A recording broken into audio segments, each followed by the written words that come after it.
নমস্কাৰ বন্ধুসকল, এজাক বৰষুণৰ পিছতে গুৱাহাটী মহানগৰীত পুনৰ কৃত্ৰিম বানপানীৰ সৃষ্টি হৈছে।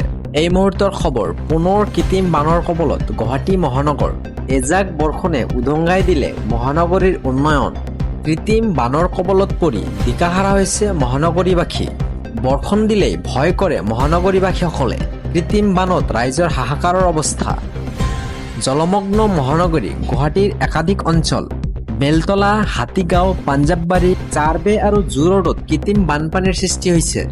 পুনৰ কৃত্ৰিম বানৰ কবলত মহানগৰী গুৱাহাটী। বন্ধুসকল, এই মুহূৰ্তৰ আনটো ডাঙৰ খবৰ, গৌৰৱ গগৈক সৰু ল'ৰাৰ আখ্যা দিলে বিধায়ক অখিল গগৈয়ে।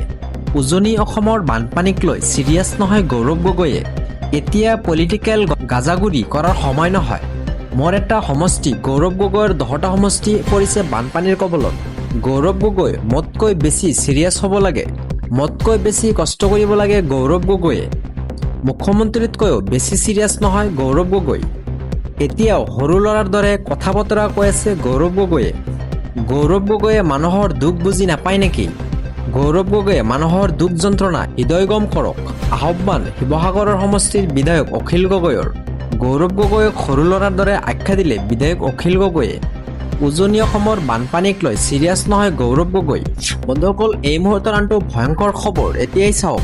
অসমত থাকি পশ্চিমবংগৰ শিক্ষকৰ ঘৃণনীয় কাণ্ড। ছাত্ৰীৰ সৈতে ভয়ংকৰ কাণ্ড কৰি জেললৈ গ'ল ইন্দ্ৰজিৎ সিনহা। ভাদ্ৰমত কলেজী ছাত্ৰীক গোপন ভিডিঅ' ৰেকৰ্ডিং কৰাৰ অভিযোগ।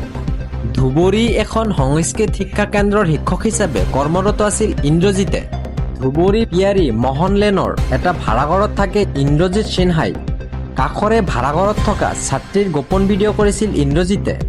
ছাত্ৰীৰ পৰিয়াল এজাহাৰৰ ভিত্তিত ইন্দ্ৰজিৎ সিনহাক গ্ৰেপ্তাৰ কৰে আৰক্ষীয়ে। মঙলবাৰে ধুবুৰী আদালতত হাজিৰ কৰোৱাই জেল হাজতলৈ প্ৰেৰণ কৰা হয়। অসমত থাকি পশ্চিমবংগৰ শিক্ষকৰ এটা ঘৃণনীয় কাণ্ড।